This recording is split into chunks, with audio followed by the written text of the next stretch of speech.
What's up guys, we're doing another online battle. This time I'm going to be playing as Carthage, so this is continuing my trend where I decided I would play as some underplayed factions, both online and ones that I haven't really played too much of before, and I figured that I'm going to be focusing a little bit more on this battle on Carthage. I feel like they need some love. Obviously Rome means a lot to me historically, so I've been playing them a little bit more, and I figured I'd play their main rivals, which is going to be Carthage.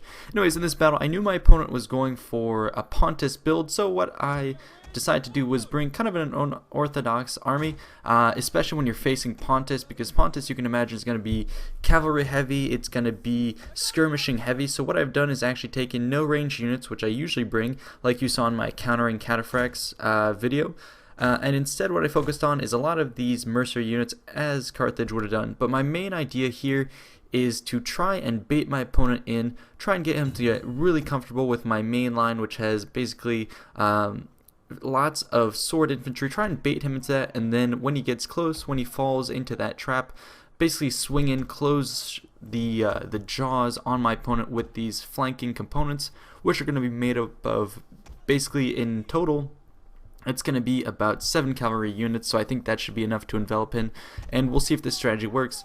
Anyways, you can see me deploying 3 on the left, 3 on the right, backed up by one of my noble horse on the right. And we'll see just what my opponent brings. I also brought 2 elephant units, and they are the Indian armored elephants. So, you know, if I was going to try and chase down his cavalry, obviously that wouldn't work. So I'm anticipating being able to close down on his units, get them at least hooked on these guys here. So that's why I brought so many of these sort of cheap infantry, but I'm hoping to get my enemy snarled on top of them with his melee cavalry or his chariots or whatever he has, and then move in with the elephants. So what I'm going to try and do in order to get my opponent to basically fall for the trap is move to one of the flanks. If he decides to face me head on, then he's going to be leaving his flank exposed. You'll see that's what I usually do in battles, is try and position my main army to get my opponent to face them, and then basically put him in the line of sight of one of my flanking units, or do something like that. So keep in mind that the deployment of your main force dictates where your opponent is usually going to have to face, where his attention is, and make sure that you have hidden units somewhere in the vicinity. As I say, always hide units, even if you don't anticipate keeping them there. Hide them. There's no reason to show all your hands right from the start of the battle. You can see here, even if I had the anticipation of moving all these units with my core army, there's no reason to move them up right away. I can just keep them in the forest, let my opponent think that I just have units here, or make him think that I have more or less units hidden. There's no reason to reveal all your cards at once, especially for this battle when I know I'm facing up against an opponent with more cavalry.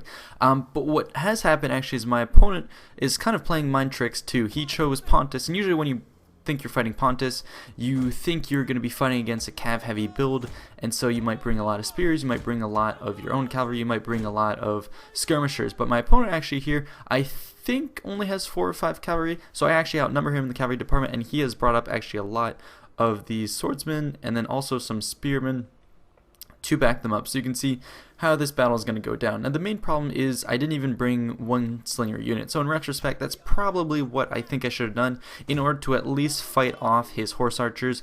In the hands of a skilled player, those horse archers can just bait and kite and do damage to you all day, and it's better off that you have at least one of those units. So I probably should have sacrificed one of those Galatian swordsmen for a slinger just to be able to hold off his cavalry. But you'll see here how I'm going to try and get his cavalry is by springing a trap on my opponent, which is what I'm going to do. The target in this case is going to be these nice juicy infantry who he can go ahead and attack if he wants. So first part of the trap is going to be to move up my flanks, make sure that I'm ready to attack. What I'm going to do is move these guys forward just in case my opponent scouts me. He's only going to see those guys and not the rest of them. But what I also anticipate doing is attacking those guys right there if he's distracted.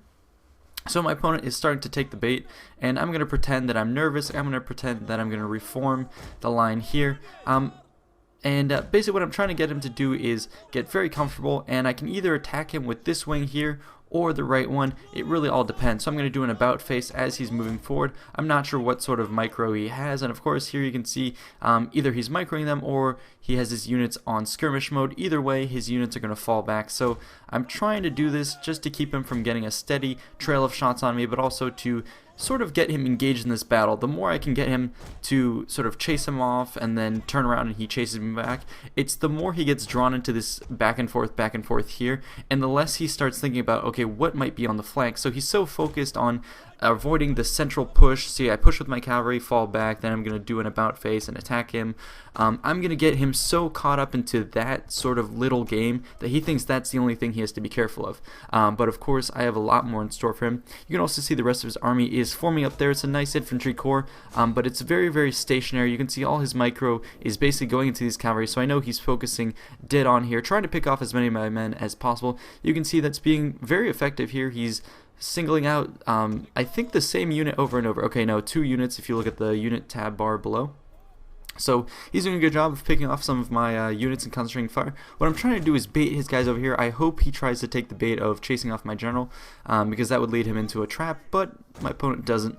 So what I'm trying to do is, you can see I'm drawing him further and further in. At this point I'm going to spring the trap. Those guys are going to close off the back, and you can tell I'm not giving attack orders. I'm telling my units to go right past his guys because I know he's going to desperately try and retreat out of this trap. But if I give movement orders to cut him off, then that'll be good. I'm moving my elephants up. You can see I sent them towards my enemy's main army because I know he's going to try and move up in support. But yeah, if I can get my infantry and my elephants in there, that'll scare off his main line. And what I'm going to try and do here is basically snarl these guys up before they can get away. And now I'm going to close off my trap. I don't want to engage with everyone just yet. That's why I'm holding off those cavalry on the right. They're going to keep moving up. Here we go, more of his hidden cavalry units. And what's nice about this is I can reform these guys. I've caught his archers. What he's doing is he's charging in with his guys. I've done enough damage to his forces, so I'm going to draw back. And I'm basically going to pull my enemy's cavalry straight back into my main line. He is more than welcome to charge straight into this block. I tell them to stop. I tell them to brace. That'll make it that any charge of his isn't effective. So basically right there, I routed his horse archers, or at least did major damage to them, pulled out his units there, and now my opponent is on the retreat. So I'm going to keep moving forward, get these guys to try and attack his exposed skirmishers, and I'm going to move my elephants around the right. I can see he has a lot of swordsmen there, and that's going to be a perfect opportunity to attack. Right here I'm going to continue to chase down his men. I don't want to allow him to reform the line, so I'm going to move my cavalry around there. Here I'm just forcing his skirmishers back. You can see that's something I always like to do, is keep my opponent on his toes. And then I'm going to start moving up my main forces. I know now that basically his hand has been revealed, he has an infantry corps. I'm pretty confident that I can take it on, but I'm going to make sure that I at least get these wings tied off. So I'm moving up my cavalry around that side, and what I'm going to do is move my Galatian front just in front of my opponent, dare him to move forward.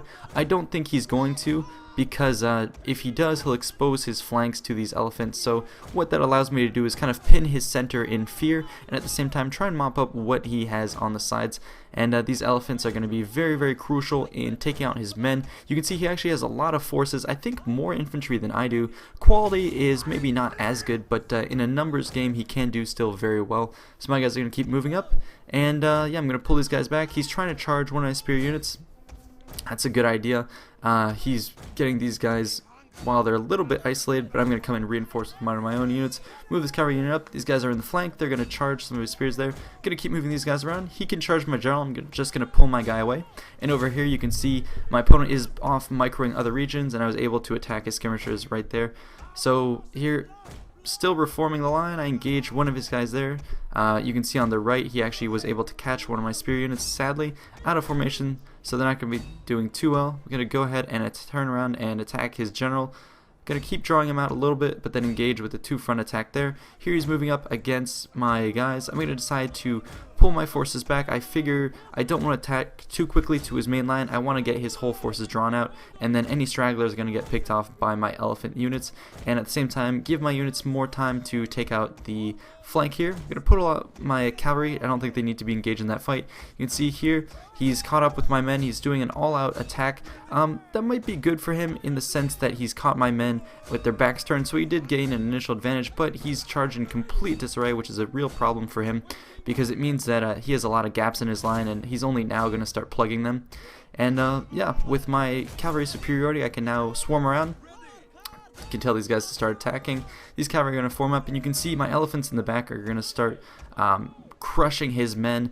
And basically he has a soft underbelly of his army, which is right here where I got my elephants in under his protection, and now I can just start crusading through here, destroying all these guys. I still have more cavalry units, and I'm going to attack this one isolated blob right there. with my elephants. They're going to just make mincemeat of them. Cavalry are going to charge through here. Elephants are going to charge this lonely little swordsman unit there and basically trample them to death. And yeah, you can see it's devolved into an infantry blob in the center, but as I said, because I was able to pull out and not engage close to his spears were lacking behind, so my opponent has lost cohesion. That's going to be best for me because I can come in with my other units and do a lot of hammer and anvil strikes, which is definitely what you want to be doing in order to tip these battles effectively. And as you've seen with most of my battles, what it turns into is who can start collapsing one flank of the opponent first. I charge down with these elephants into these unformed spears, do pretty well. One of my elephants takes a lot of damage, and these elephants are actually going to start dying relatively quickly. I figured it was still a decent move to try and get his spears engaged, but I am taking a lot of hits, and I'm going to move forward with these horses, keep them going. I'm going to use my basically mobility to get around him and try and land strikes on different units. Figure that's a pretty big blob. I can go ahead and charge. These elephants right here making mincemeat of his general unit. My own general is still here engaged in a fight, and his spears in the center right there are going to be engaged with my spears. Down here you can see I have this unit here. I'm going to pull them back. I want them to get back into formation. I'm pretty confident in my basically the balance of power here. My spearmen are formed in deeper formations. They'll do more damage to him. That flank over there that I highlighted is winning. They're going to go ahead and flank those spears. My general is in a pretty solid fight right there, and that's going to be another group of fights right there that is going to last a while. I'm going to pull those units behind my spears and tell my spears to engage his weaker unit. Over here we got a 3-on-1, and his general is going to be finished, so that's going to be perfect in terms of delivering a morale blow to my opponent. And yeah, you can see the fight is going very well. On the top where I'm microing right now, it's going to be his units. I'm going to have a 3-on-1. Over here his general is finally finished, and I'm going to try and pull my elephants out of the way of his spears. Don't want them getting hooked on them right away. At the same time, you can see I had cavalry just ran into that blob and did a hammer and anvil. Gonna zoom in and show you a bit of the bloody works. You can see right here. It's just the blood mod. I would recommend definitely getting. It's so epic. It's really cool, especially if you have the time to watch replays and watch the little microing going on. Opponent's out of formation here. I'm gonna turn around and charge him. I think that's the best time. Gonna pop a rally. And these guys over here are going to try and finish off the fight. And you can see here, once his spears are out of formation, these elephants are going to kick ass. They do very, very well. And just as I say that, one of my elephants died. But no, they do pretty well against unformed spears like that. And yeah, I was able to pull my opponent apart and basically break him up piecemeal. So good game to my opponent. He did well. This is something I'd recommend you do yourself. Is if you're going to play as maybe Carthage, I would recommend bringing maybe 5 or 6 of those Numidian cavalry. You can see how I use them effectively. And just by sheer numbers, even if you engage with superior cavalry, if you can get one of your cavalry in and swoop in with the rest, because you spent less, you'll have more. If you can swoop in around the flanks, target different parts of his armies, then that'll actually, I think, be more advantageous than having just one very good unit. That's something I like to do in Shogun, is have a lot of weaker units working in coordination as opposed to just a core of very solid troops. I like to mix and match, but of course that does take micros, so it'll take a little bit of getting used to, but you know, that's the point of my videos, is to try and help you guys learn how to do this type of stuff. And yeah, I'm gonna get some close-up shots of the sheer carnage that you get on these battles, and a very, very glorious Carthaginian victory right here. Speaking of Carthage, I am continuing to work on my documentary series on the First Punic War. It's coming together. It just takes a while. So I thank you guys for your patience, and I just have so much fun doing multiplayer that I kind of find myself playing it a lot. But you can see the stats here. My elephants got 200 and 135. My Numidian cavalry did very well. Looking at my opponent, his horse archers didn't do very much, but his main infantry corps, they actually held up pretty well. And you can see my Galatian troops didn't do, or not Galatians, but Gallic troops didn't do well. But in combination, I think all my forces were superior, did well. And yeah, thanks for watching the video. Hope you enjoyed, and I'll see you guys next time. See you.